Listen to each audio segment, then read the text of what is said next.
Quiero compartir con ustedes una palabra en el Salmo 139. Vamos a leer a partir del versículo 13 hasta el 16. Versículo 13. Porque tú formaste mis entrañas. Tú me hiciste en el vientre de mi madre. Te alabaré. Porque formidables, maravillosas son tus obras. Estoy maravillado y mi alma lo sabe muy bien. No fue encubierto de ti mi cuerpo, bien que en lo oculto fui formado y entretejido en lo más profundo de la tierra. Mi embrión vieron tus ojos y en tu libro estaban escritas todas aquellas cosas que fueron luego formadas, sin faltar una de ellas. Sin faltar una de ellas. Gracias, hermanos. El tema sobre el cual yo quiero compartir con ustedes en esta hora es regresando a nuestro ADN. Regresando a nuestro ADN. Quisiéramos pensar en esta hora en nuestro ADN como persona, como seres creados, seres especiales creados a la imagen de Dios. Quisiéramos pensar también con ustedes un momento en nuestro ADN como iglesia. Y no estoy hablando exclusivamente de la iglesia Ríos de Agua Viva, Río de Vida, sino estoy hablando de la iglesia universal, del cuerpo de Jesucristo, de todos los lavados por la sangre de Jesucristo, integrado a su cuerpo. Aleluya, en cualquier parte del universo. Aleluya. Y quiero ver un poco de nuestro ADN como cristianos y como iglesia. Esto nos ayudará a determinar si cada uno de nosotros está pensando y si está actuando. Pensar y actuar según el propósito de Dios como seres humanos. Somos seres humanos, somos creación especial de Dios. Reflejamos su imagen y necesitamos pensar, necesitamos vivir como los seres humanos que Dios ha hecho. Pero además esto nos ayudará a pensar y a reflexionar si estamos viviendo según el plan y el propósito para el cual Dios nos estableció en esta tierra individualmente. Cada uno de nosotros tiene una asignación. Cada uno de nosotros tiene un propósito. No vivimos por casualidad, no vivimos porque decidimos vivir. No vinimos a habitar esta tierra porque a nosotros nos gustó habitar esta tierra. Vinimos a esta tierra con un propósito y Dios entonces quiere cumplir ese propósito en cada uno de nosotros. Pero además de eso, pensar en nuestro ADN nos ayudará a ver si cada uno de nosotros está viviendo y cumpliendo el plan de Dios para cada uno de nosotros como miembro de la iglesia. Porque la iglesia no se compone de seres invisibles, se compone de personas físicas, hombres y mujeres, lavados por la sangre de Jesucristo, que nacieron en un determinado momento, que viven en un determinado lugar y que también están establecidos para cumplir en esa iglesia un determinado propósito. Por lo tanto, es importante que cada uno de nosotros pueda pensar si está viviendo, si está pensando, si está actuando según ese ADN que Dios le ha establecido en su vida, que Dios le ha establecido como ente cristiano y que Dios le ha establecido como miembro de la iglesia de Jesucristo nuestro Señor y Salvador. Aleluya. Aleluya.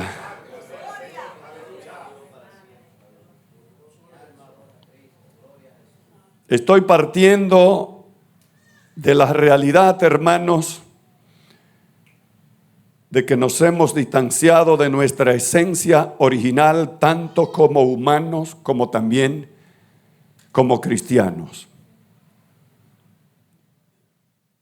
Nos hemos distanciado,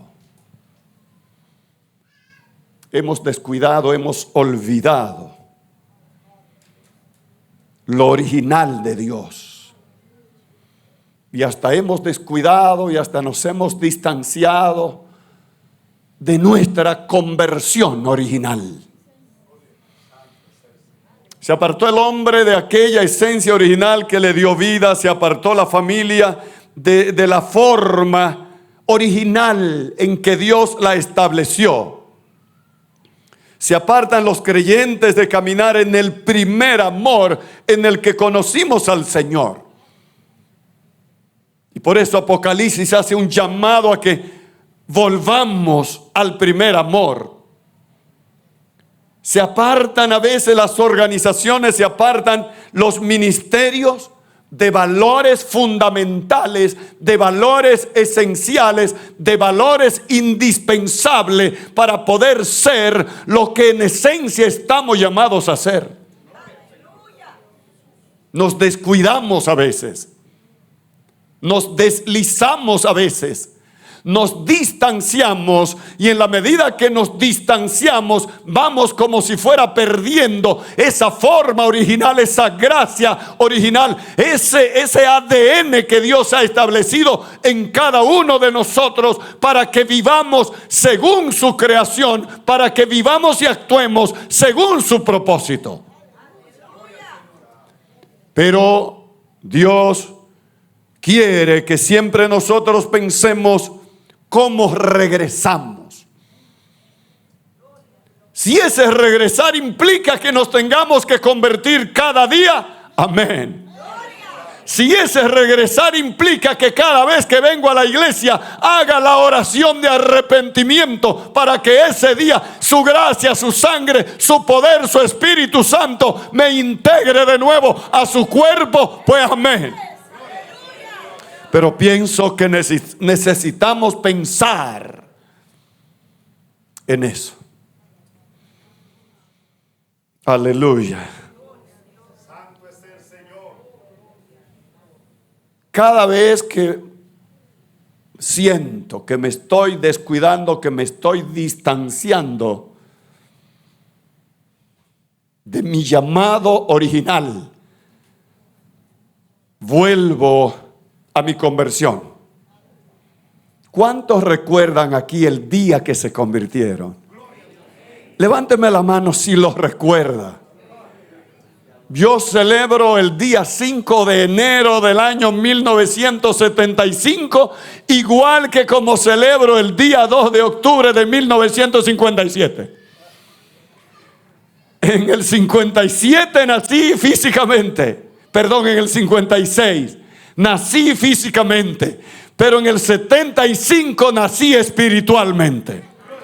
Y por lo tanto yo no olvido esa fecha, porque esa fecha significó más para mí que los años anteriores, que los 18 y tantos años que había vivido anteriormente. Mis 18 años anteriores yo no sabía lo que era eternidad.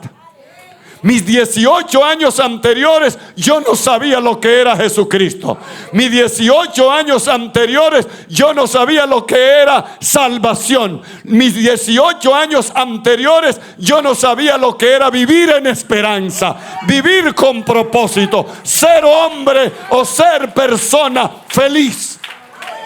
Pero a partir de 1975 todos esos valores, toda esa gracia, toda esa bendición se adueñó de mi vida. Es más, yo debo de confesar que yo no lo andaba buscando, pero me lo regalaron.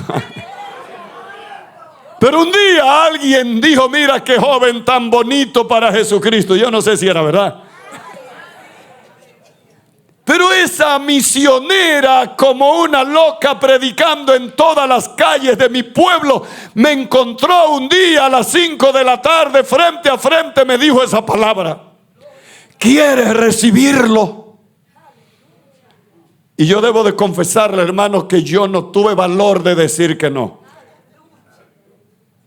Hay gente que son tan guapos, tan guapos. Aquí dicen guapo a los buenos mozos, ¿verdad? Allá decimos guapo a personas que tienen demasiado valor hasta para decirle que no a Dios. ¿Cómo es posible? ¿Cómo es posible que haya alguien que crea que es tan intrépido, que crea que es tan valeroso, que le puede decir que no a Dios? Yo le confieso que no tuve valor. Ahora, lo que quiero es recordar, hermano, lo que pasó con mi vida. Y lo quiero recordar para que usted lo recuerde también. Yo tenía 18 años y algunos meses, hermanos, y yo me volví loco por Jesús. Yo me fanaticé. ¿Usted sabe lo que es fanatizarse? Fanatizarse por Jesús.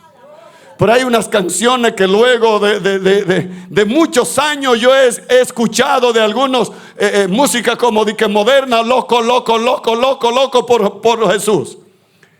Yo dije, mira, ciertamente eso fue lo que pasó en mi vida.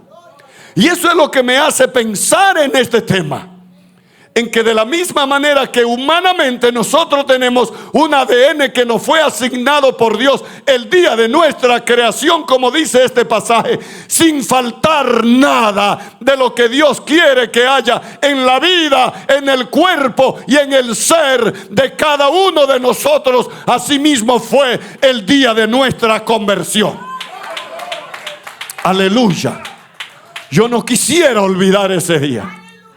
Y cuando me estoy descuidando y cuando estoy pensando que hay muchas pruebas, que hay muchas tribulaciones, que en la iglesia pasan cosas, que pasa esto, que a veces pasan situaciones que no parecen iglesia, que a veces parecen cualquier otra cosa menos una iglesia, que a veces hay gente que parecen cualquier otra cosa menos hombres o mujeres lavados con la sangre de Jesucristo, entonces yo digo, no. Yo quiero recordarme de aquel día 5 de enero del año 1975, cuando Jesucristo entró a mi vida, cuando Jesucristo entró a mi corazón. Yo no conocía evangélico, yo no conocía a nadie, pero Cristo transformó mi vida. Cristo le dio esperanza, Cristo la cambió, Cristo realmente trazó un nuevo rumbo para mi vida. Yo no quiero olvidar eso, porque ahí fue donde se marcó mi ADN como cristiano. ¿Tú sabes qué pasó en mi vida? Que pudo haber pasado con la tuya. Yo me aloqué tanto, de verdad me fanaticé por Jesucristo, que yo dije, todo el mundo tiene que oír esto. No escuchar que yo me había convertido, sino escuchar que Cristo salva, escuchar que Cristo bautiza, escuchar que Cristo perdona pecados, escuchar que Cristo transforma, escuchar que Cristo da vida eterna. Y como yo quería que todo el mundo escuche eso, ¿puedo tomar agua, pastor? Como yo quería que todo el mundo escuche eso,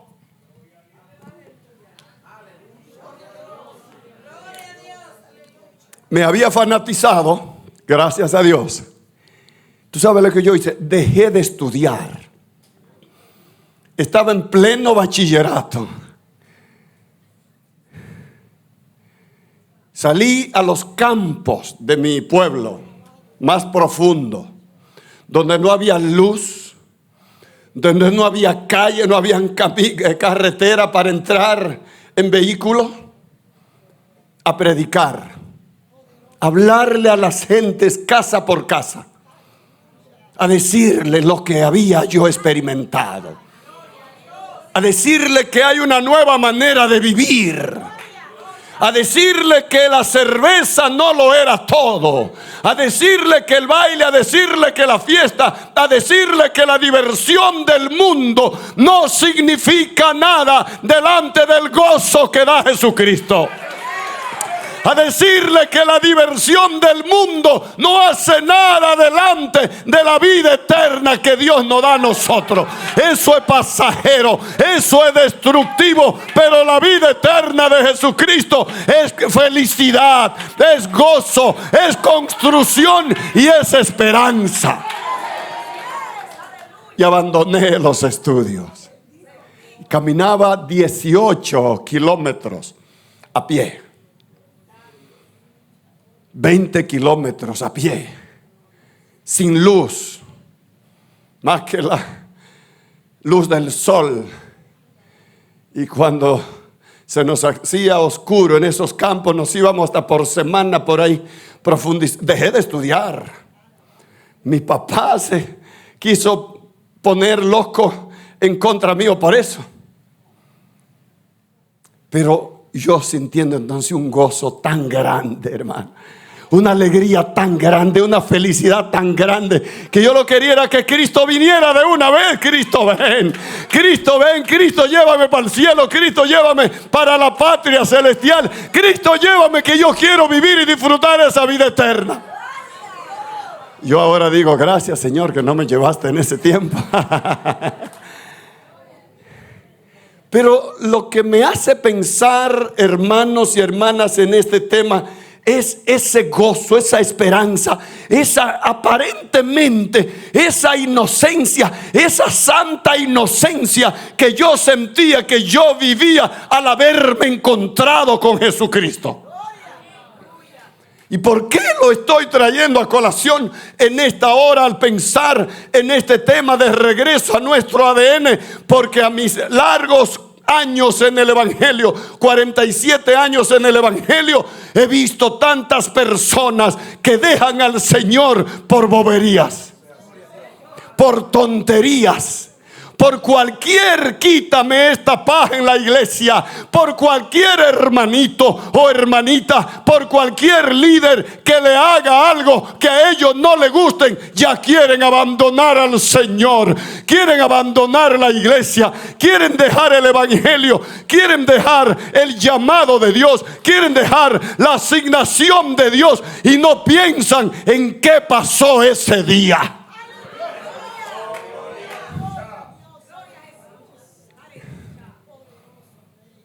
Soy parte de lo que en República Dominicana se llama el Presbiterio General, por la ocupación en la pastoral familiar. Y cuando hay cualquier situación, cuando hay cualquier dificultad, cuando se nos tranca el juego, en cualquier acuerdo o desacuerdo, yo digo, mira, yo no me convertí ni para ser pastor. Yo no me convertí para ser diácono, yo no me convertí para ser líder de jóvenes, yo no me convertí para ser músico. Le estoy diciendo algunas de las cositas que he hecho en el ministerio después de entregarme al Señor. Yo me convertí porque Cristo me dio vida eterna y salvación. Y todo lo que ponga en juego, todo lo que ponga en peligro realmente, esa conversión para mí ocupa un lugar muy distante, pero nunca el primer lugar. El primer lugar lo tiene que ocupar tu conversión a Jesucristo. Que Cristo entró a tu vida, que Cristo entró a tu corazón y que tiene que vivir ese Cristo que está en tu vida y no ninguna otra cosa. Cualquier otra cosa es una bendición añadida. Amén. Entonces, si tiene a veces mejor que, no, yo no me convertí para hacer esto, yo me convertí para seguir a Cristo y cumplir con Él la asignación que Él tiene por encima de quien se oponga, aunque con amor y respeto. Aleluya. Pero me llama la atención, hermanos, recordar que me volví loco por Dios. ¿Cuántos lo hicieron? Ojalá que hayan a alguien para que me puedan entender. Porque el que se convirtió y comenzó siempre ahí como cojeando, arrastrando, que no sabía que hoy voy, que mañana no voy, que hay que buscar los 5. Yo iba, tú sabes cuántas veces a la iglesia por semana, 15 veces. Porque la pastora con quien yo me convertí era una pastora tan loca también para Dios, que ella puso matutino todos los días por la madrugada. Y culto todos los días. Y entonces el domingo íbamos al matutino, íbamos a la escuela dominical y en la noche culto también. ¿Alguien vivió eso? Solamente viví yo ese momento.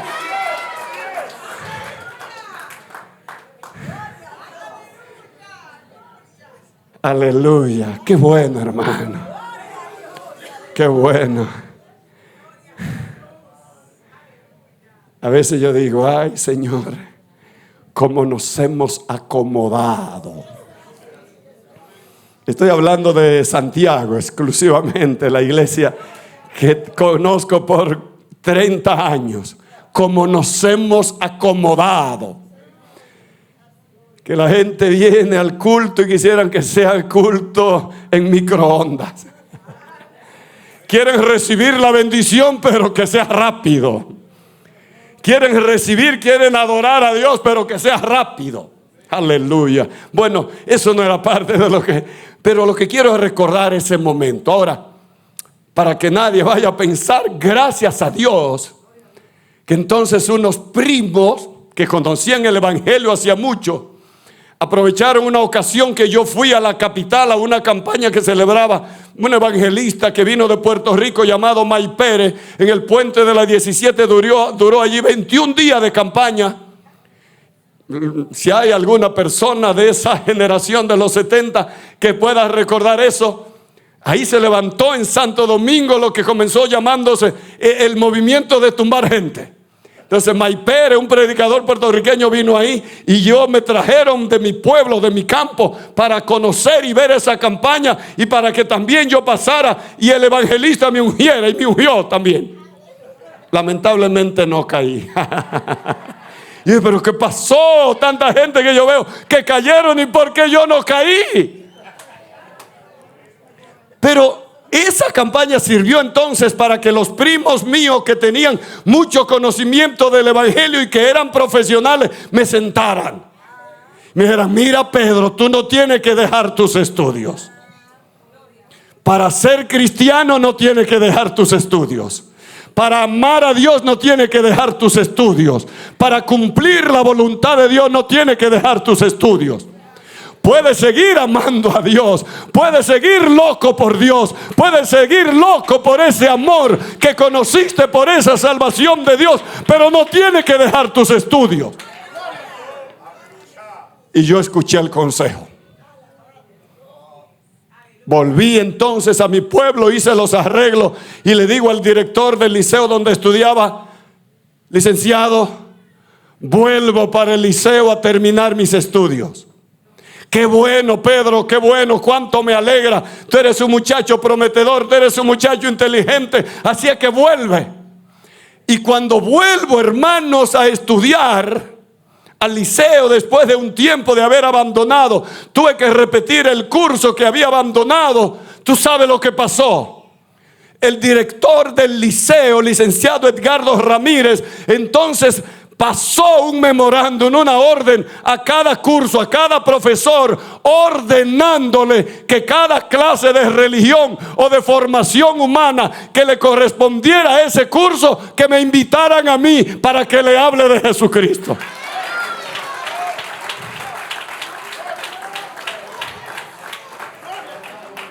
Y yo dije, mira cómo es Dios. Me cambió esa gente que a veces me salían con machete amolado cuando yo le hablaba en contra de sus ídolos en esos campos. Me cambió esa gente por jóvenes sentados ahí tranquilos en la aula de un liceo. Algunos de ellos privando en ateo. Ustedes saben que en esos años de los 70 y de los 80, todo el que llegaba a un liceo secundario en República Dominicana o la Universidad Autónoma de Santo Domingo comenzaba a privar en ateo. Era como una moda. Y allí, hermanos, yo pasé, luego todo mi bachillerato terminé. El director me llamó para felicitarme, para darme también, mira, cualquier retiro que tú tengas que ir, también nada más tienes que avisarme y los profesores te tienen que dar el permiso para que vaya a aprender más de la palabra de Dios. Y mira qué bueno es el Señor, qué bueno es Dios. Aleluya. Casi se me acaba el tiempo, hermano. Aleluya. Aleluya. Aleluya. Aleluya. Aleluya. ¿Tú sabes cómo termina toda esa parte? Cuando ya estoy terminando el cuarto del bachillerato, se levanta una iglesia entonces en ese mismo pueblo donde yo estudiaba. Y me designan a mí porque no había nadie que tuviera como ese conocimiento de la Biblia como yo lo tenía, porque me iba por los montes a memorizar la Biblia. Me encerraba en habitaciones a memorizar la Biblia, a pronunciar versículos de memoria. ¿Cuántos recuerdan eso? ¿Cómo se hacían esas competencias de versículos bíblicos? Recuerdo una vez que participé casi improvisado en un debate bíblico que se hizo en toda esa región del sur para después hacerlo en todo el país. Y yo, sin mucha práctica antes del debate, yo dije, no, pues yo me voy a meter. Y me metí y gané el debate bíblico del libro de los Hechos solamente por esa práctica que yo tenía de trancarme, de encerrarme, de irme a los montes, de irme a los ríos, solo a memorizar la Biblia. Entonces me designaron como el pastor de esa capilla que habíamos levantado en ese pueblo de Bánica, en el sur del país. Y luego entonces de eso, ya terminando, me llaman del gobierno y me dicen, mira, necesitamos un maestro. Y tú estás terminando el bachillerato. Y yo le digo al director, don Gerardo, oiga lo que está pasando, me faltan 3 meses para terminar el año escolar, para terminar de hacerme bachiller, y me están ofertando nombrarme de maestro. Y yo le dije que no, que yo necesito terminar mi bachillerato.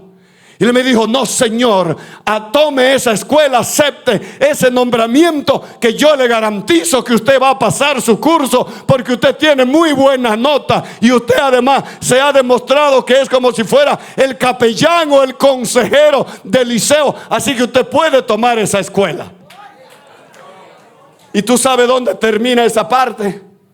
Luego en el año 1980 yo dejo de ser maestro y dejo de ser pastor, porque yo decía que yo era pastor porque no había otro. Y siempre decía al concilio, manden un pastor para allá, que yo no soy pastor. No, tú tienes que recibir tu credencial. Y yo le decía, no señor, a mí no me den eso, no, que yo no soy pastor. Yo estoy pastoreando esa iglesia porque no hay nadie que lo haga. Y entonces en el 80 me inscribo en la Universidad Autónoma de Santo Domingo para hacer la carrera que siempre fue mi sueño, ser abogado.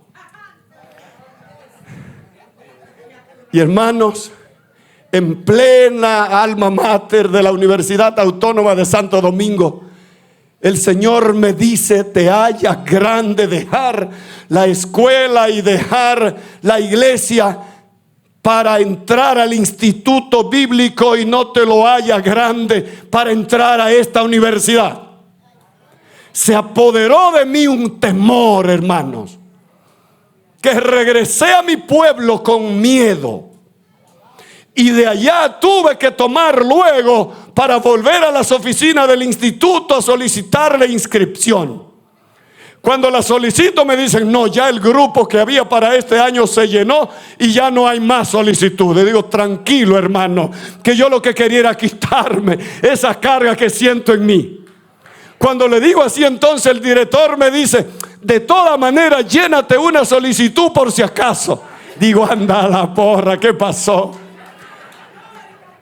Y como es lejos de Santo Domingo a Pedro Santana, que es la frontera ibánica del sur del país, casi en Haití, en ese sitio, entonces las cartas tomaban muchísimo tiempo para llegar. Lleno la solicitud, pasan días, pasan semanas, cuando ya va finalizando el mes y falta 2 o 3 días para iniciarse la clase, que no me aprueban. Yo dije, gracias, Señor. No me aprobaron. Y faltando un día llega ese correo a mi casa y llega esa carta. No es como ahora que tú pones un correo y de inmediato lo reciben en China, en cualquier parte del mundo. Era una carta por cientos de kilómetros para llegar a tu casa. Y ahí me llega esa carta aprobándome para el Instituto Bíblico. ¿Qué quiero decir con todo eso? El plan de Dios, el propósito de Dios. A veces pensamos que cumplir el plan de Dios, que cumplir la asignación de Dios es cosa fácil. Pero hay que luchar. Hay que tener carácter, hay que pensar, hay que tomar ese llamado de Dios con seriedad.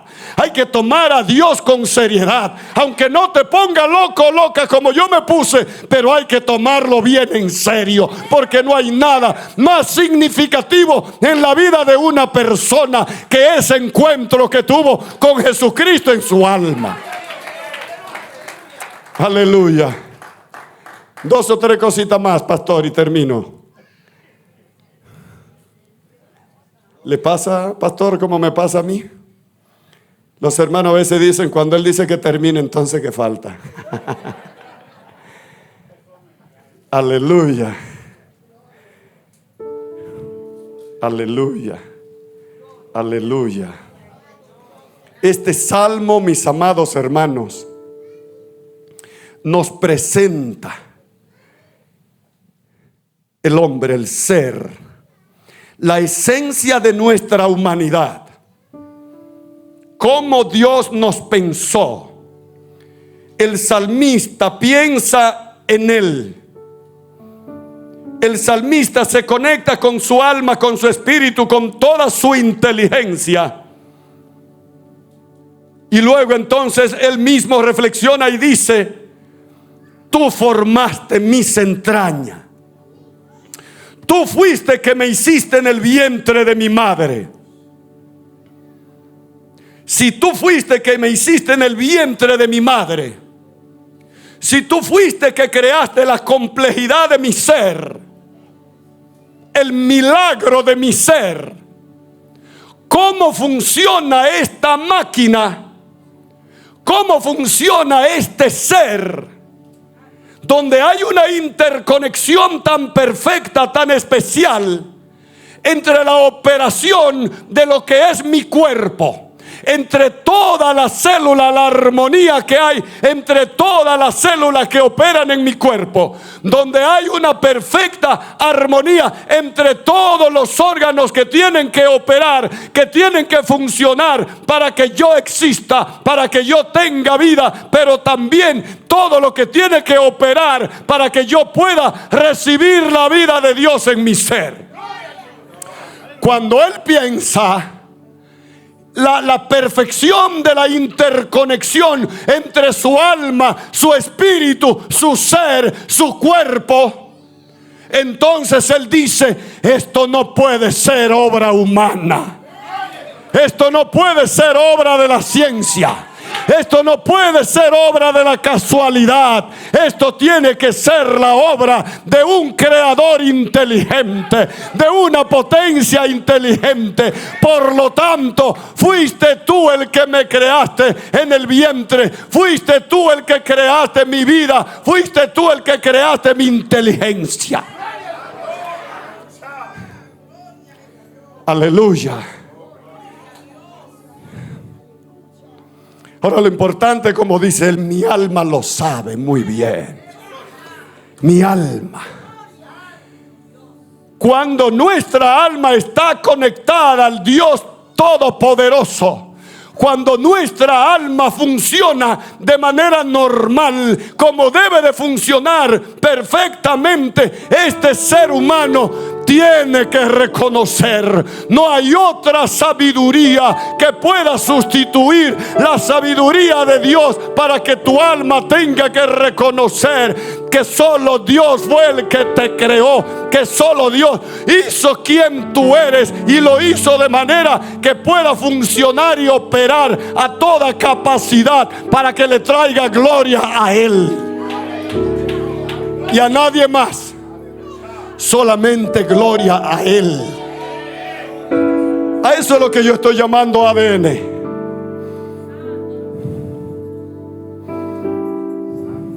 Mi embrión vieron tus ojos. En tu libro estaban escritas. Él se sentó a diseñarnos, a pensar en una combinación perfecta para que le traigamos gloria y honra a su nombre. Una combinación perfecta donde un Dios perfecto pudiera habitar. Porque el Dios perfecto quiere habitar en criaturas perfectibles. El Dios sabio e inteligente quiere habitar, quiere obrar, quiere actuar a través de hombres y mujeres también inteligentes, porque también son portadores de la imagen y la semejanza de ese Dios todopoderoso. Eso es el ADN.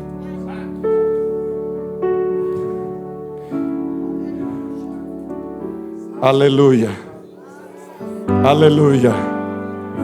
Aleluya.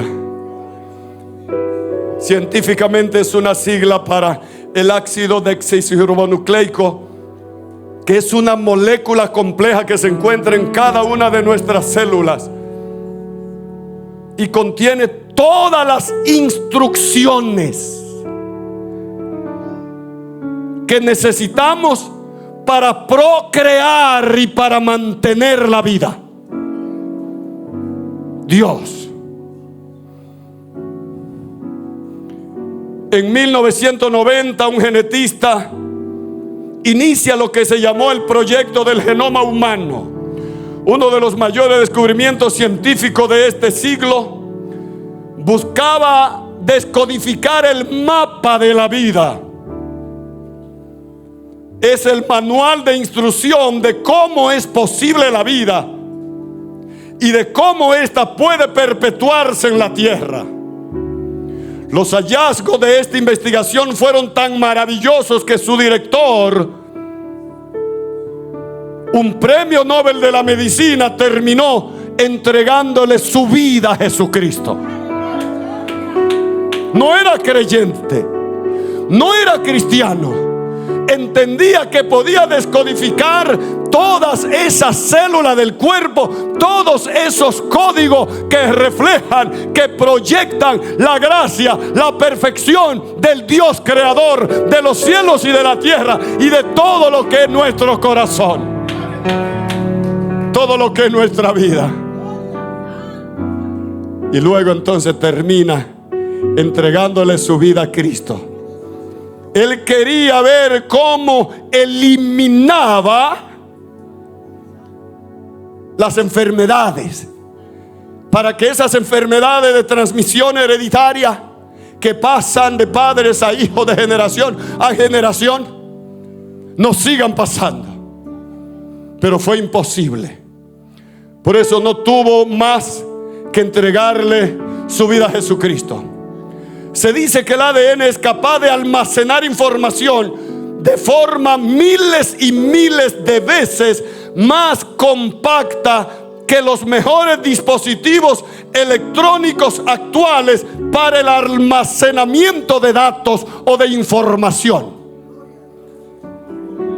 O sea, en nuestra célula ese ADN es capaz de contener más informaciones que todas las informaciones que yo tengo almacenadas en este dispositivo electrónico. Pero ¿quién hizo eso? Eso no lo hizo el autor de ninguna de estas compañías de comunicaciones modernas. Eso lo hizo tu papá. Eso lo hizo tu Dios. Eso lo hizo el Dios que mandó a Jesucristo por amor a tu vida, para salvarte, para perdonar tus pecados, para darte vida eterna y para darte una morada en los cielos. Ese Dios lo hizo. Aleluya. Aleluya. El ADN contiene toda la información necesaria para dar lugar a células con funciones tan dispares como la de una neurona o la de una célula muscular. Incluso contiene la información que determina nuestro sexo. Yo sé que es un tema peligroso. Yo no soy de aquí, ustedes entienden más sexo.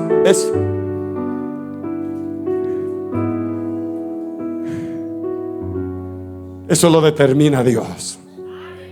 Eso lo determina Dios. Eso lo determina Dios. Es más, no tiene que asustarte tanto por todas estas leyes, por todas estas protestas, por toda esta lucha moderna que hay en estos tiempos en contra de la procreación y en contra de la familia. Porque al fin y al cabo, ellos no pueden manipular de tal manera que esa célula no se siga transmitiendo y que el sexo no siga siendo determinado por esa acción divina puesta en la perfección humana que somos nosotros, su creación. Ningún otro invento. Lo que Dios ha escrito, como dice la palabra, sin faltar una de ellas. Lo que está determinado en el libro de Dios. Y cuando digo el libro de Dios en ese sentido, no me estoy refiriendo al libro escrito, la Biblia, sino el libro que Dios tiene de la determinación, del plan y del propósito de cada uno de nosotros. Tú eres un libro de Dios. Eres un libro de Dios. Revelas la perfección. Revelas un Dios sobrenatural. Un Dios infinito. Un Dios trascendente. Aleluya.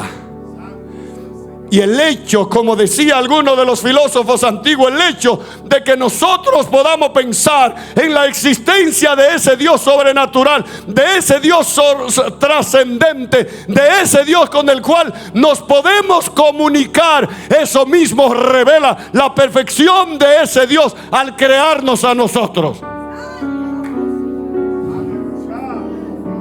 Porque jamás pudiéramos nosotros pensar en lo que es infinitamente perfecto si cada uno de nosotros no estuviéramos, aunque sea untado, como dicen en mi campo, de esa perfección de Dios. Y como Él nos hizo, como Él sopló de su esencia, y como ese soplo de vida fue lo que convirtió nuestra alma en ser viviente, entonces nosotros tenemos de esa esencia divina para que nos podamos comunicar con Él, para que pueda entender, para que pueda recibir todo lo misterio de Dios, todo lo misterio de su reino, todo lo misterio de su palabra. Para que puedas entender la palabra escrita de Él, tiene que entenderlo a Él. Aleluya. Alabado sea el Señor. Aleluya. Déjame dejar ese punto, hermano. Ahora lo que estoy planteando eso de nuestro ADN, porque de la misma manera que en tu nacimiento te fue entregado por el Señor ese ADN, para que ninguna manipulación humana la pudiera cambiar. Asimismo, el día de tu conversión,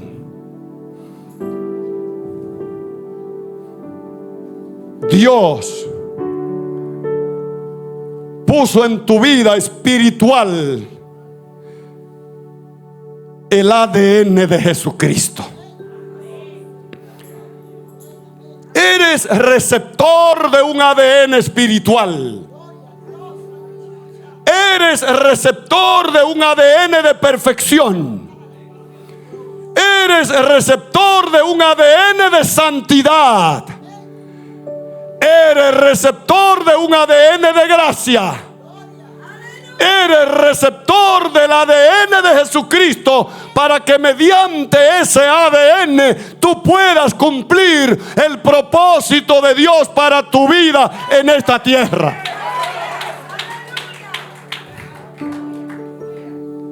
Pero a veces ese es el ADN que más descuidamos, como yo decía al principio. Esa es nuestra herencia espiritual que Dios estableció en nuestro libro espiritual, sin faltar nada de lo que Dios ha establecido para ti. Capítulo 1, versículo 12 y 13 de San Juan dice: a todos los que les recibieron. ¿Cuántos hay aquí que recibieron a Jesucristo? A los que creen en su nombre. ¿Cuántos se mantienen creyendo en ese nombre? Les dio potestad.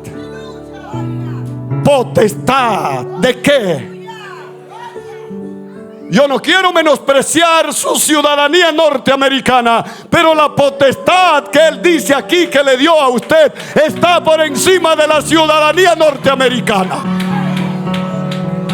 El documento de patria potestad que le entregó Dios a usted el día que le recibió es una potestad de hijo, es una potestad de heredero, es una potestad de ser heredero de Dios, heredero de la riqueza de Dios. Y estoy hablando de la riqueza divina, no estoy hablando de la riqueza de este mundo material, de la riqueza de Dios.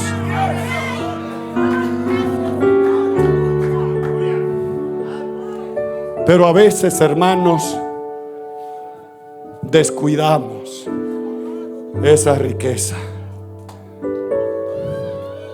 Y me encanta que el pasaje dice que cuando nos entregó la potestad de que nosotros seamos hechos hijos de Dios, y ese es un documento legal que utilizaba el Imperio Romano para el reconocimiento de lo que era la patria potestad, que le permitía a los hijos heredar, tener derecho a reclamar la herencia,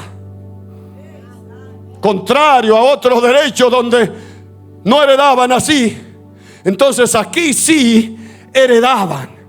Entonces la entrega de ese documento dice quiénes somos nosotros. Tú tienes un documento. Tú tienes un documento. Y ese documento se llama la potestad. La potestad, la potestad, la potestad de ser hecho hijo de Dios. Tú no eres cualquier ciudadano, tú eres ciudadano del reino. Tú tienes ese documento de que tú eres heredero del reino, ni más ni menos. Aleluya, aleluya. El último punto, hermano, yo lo quiero dejar por si algún día nos vemos en el reino de los cielos. Aleluya. No quiero abusar mucho del tiempo, pero para encontrar el ADN de la iglesia debemos volver a verla en los primeros 300 años de la iglesia. La mayoría de mis años en el evangelio, después que pasé por la universidad, pasé por el seminario, pasé por ISUM, pasé por maestría en teología, la he dedicado a la eclesiología, al estudio, a estudiar no solamente teóricamente, sino vivencial, vivir dentro de lo que es la iglesia y dentro de lo que son las estructuras eclesiásticas. Hermanos, si nosotros queremos una iglesia que diga, bueno, yo quiero volver a ese ADN original, tiene que buscar básicamente ese ADN en los primeros 300 años de la iglesia. ¿Cómo nos explicamos que en el año 33 los discípulos comprometidos eran 120 comprometidos? Los que se fueron al aposento después que Cristo le ordenó: no se vayan de Jerusalén antes de ser llenos del Espíritu Santo. No se vayan. Como algunos eran de Judea, como algunos eran de otras ciudades cercanas a Jerusalén o a veces distantes, la posibilidad era que cada cual volviera a su casa.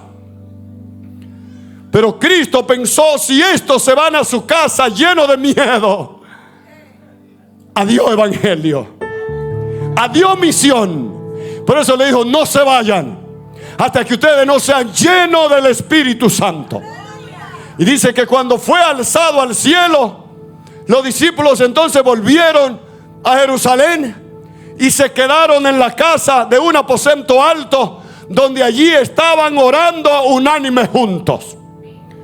Y el capítulo 2 entonces dice: esa gente permanecieron orando unánimes y juntos hasta que llegó el día de Pentecostés.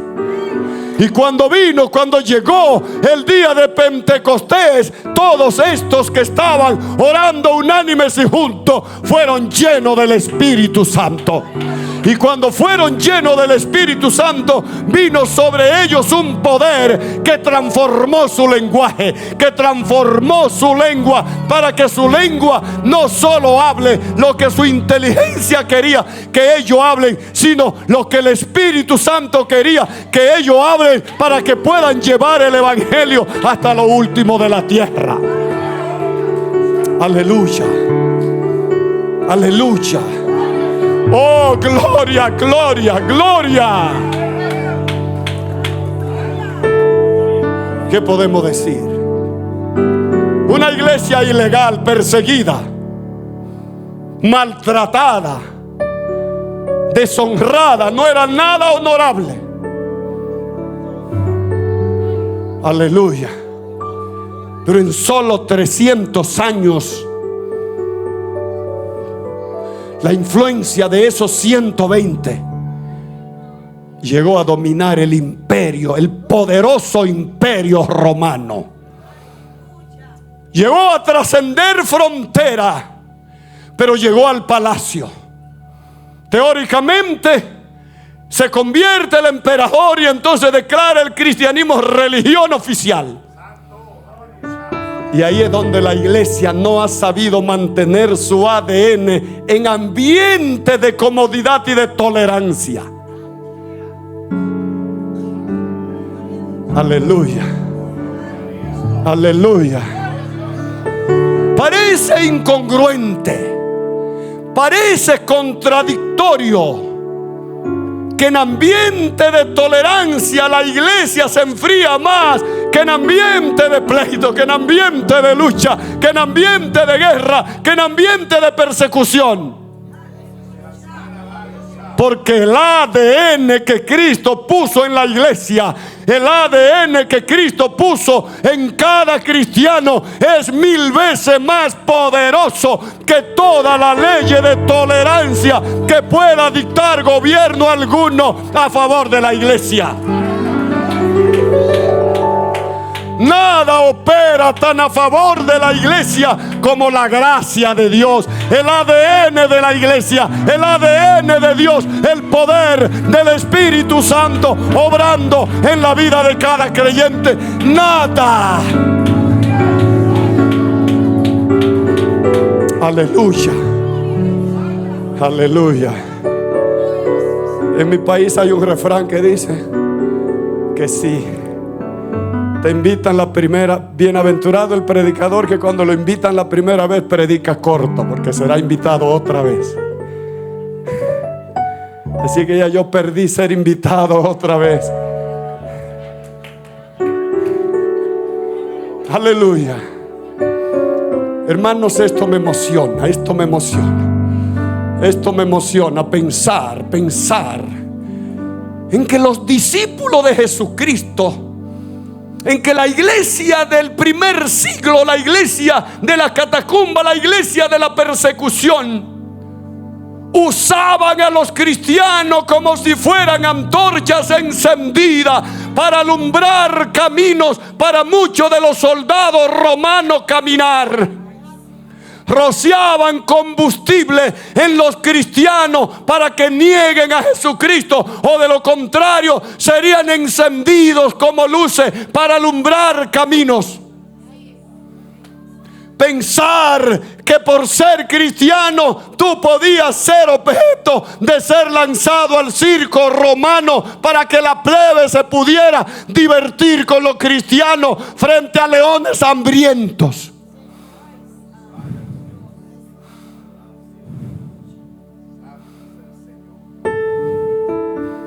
Y que esos hermanos pudieron decir: prefiero que me encienda, prefiero que me llene de combustible y encienda el fuego en mí, yo arder en fuego, pero nunca negar a mi Cristo, nunca renunciar a ese ADN, nunca distanciarme de ese ADN. Aleluya. Hermanos, en ese lugar donde tú estás, en ese lugar donde trabajas, si tienes ese ADN, allí tú eres un soldado de Dios. Allí tú estás. Me encanta que Hechos capítulo 2 repite una literatura de Joel, donde dice: será que en los postreros días yo derramaré de mi espíritu sobre toda carne. Y después que menciona a jóvenes, ancianos y a todas las personas, entonces dice también sobre los esclavos, también sobre los sirvientes, sobre siervos y siervas. Y siervo no es como nos llamamos nosotros. Yo soy el siervo de Dios, mucho cuidado. Siervo eran los esclavos, la servidumbre. No importa en ese lugar donde tú estás, con el ADN de Jesucristo, allí tú estás como mensajero de Dios. Allí tú estás como mensajera del Rey, porque tú eres una depositaria de ese ADN original que Cristo puso en tu vida el día que entró a tu corazón. Sea que te alocara como yo, o que no pasara nada en tu vida, al principio, de todas maneras, tú tienes ese ADN original de Dios. Sea que dance, sea que te mueva, sea que hable lengua o que no hable lengua, tú tienes el ADN de Dios. Tú tienes el ADN de Jesucristo. Y si lo ha perdido, si lo ha descuidado, mi llamado en esta hora es: regresa a Él por la palabra, regresando al Espíritu Santo, regresando al ayuno, a la oración, regresando a la vida de retiros. Recuerdo cómo la juventud a veces nos retirábamos semanas en ayuno y oración. Si no me bautiza con el Espíritu Santo, no salgo de aquí. No salgo de aquí, no salgo de aquí. Recuerdo un joven amigo que se metió con el Señor y llamó a toda la iglesia porque necesitaba 10 millones de pesos para comprar una discoteca en el centro del pueblo.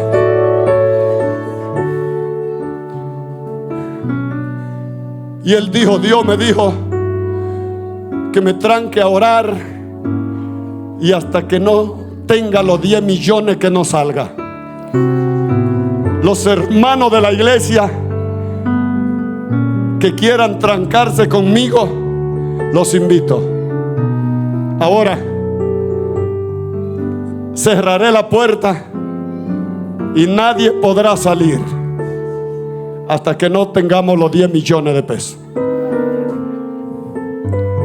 Algunos, 2 o 3, entraron con él y le dijo: despídanse de su familia, por si acaso. Y a los 2 o 3 días llaman al banco: hey, ¿cuánto tenemos en el banco? Ustedes lo que tienen aquí son $1,000, 1,000 pesos. Ustedes tienen aquí la misma cantidad. ¿Cuánto tenemos? Día viene cuando van por 15 días en oración y ayuno trancado ahí en la pequeña iglesia que tenían, la misma respuesta. Hasta que cuando van por 20 días se aparece alguien que le toca la puerta y le dice: ¿qué ustedes hacen aquí? Estamos orando porque Dios nos dijo que nos iba a dar el dinero para comprar aquella discoteca que está en el centro del pueblo, para adorar a Dios. ¿Y cuánto vale la discoteca?